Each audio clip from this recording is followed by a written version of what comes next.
नहीं मैंने पर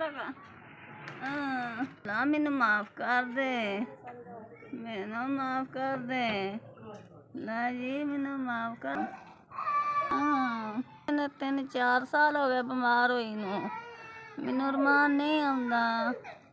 बच्चे 2 ने, शादीशुदा कोनी, छोटे छोटे बच्चे ने। मैं तगड़ी ने, मैनू 4 साल हो गए ने।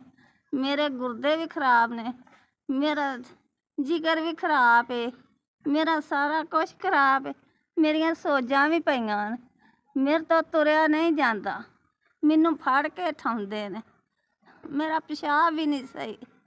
हाँ मियाँ मंजूरी करदा ना, घर दा सौदा बन ना, घर दी रोटी पकदी है, ना दवाई लियाई जाती है। हाँ कल्ला जाना, निक्के निक्के बच्चे ने। वास्ते मेरी मदद करो, मैं बड़े हस्पताल जाना, मेरी हालत हो जाए पूरी। मैं अपने बच्चों के सिर ते सही सलामत रहना चाहती हाँ, मैं मरना नहीं चाहती। मेरी एक बच्ची मेरी बड़ा रोंदी है मेरे हल वेख के। मैं अपने बच्चों वास्ते कोई सानू लागों पानी का तुम्बा भी नहीं पुछदा। मेरी बच्ची नू कोई ये नहीं आंदा तू चुप कर जा। लागे ताए चाचे ने इन्हें कदी नहीं आख्या धीए तू चुप कर, तू कातों रोनी है। सलाम तुहाडे तरफों मैनू 10,000 रुपया दे गया। लो ताड़ी जिंदगी करे, रब ताड़ी जिंदगी करे, ताड़े मगर लग के मैनू भी रब रमान दवे। रब मैनू भी रमान दे, तुहानू रब इन्ना क दवे जिन्ना तुसी थोड़ के ना पाओ।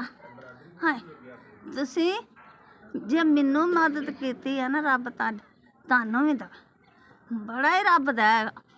तुसी मेरे पुत्त जे, तुसां मैनू दित्ते, मैं तुहानू सीसां दा।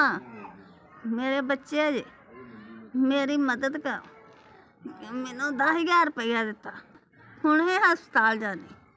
अल्लाह अरे रब ताड़ी जिंदगी कर छड़, रब ताड़ी जिंदगी इन्नी क करे जिन्नी दुनिया ना वा मेरी जिंदगी भी लग।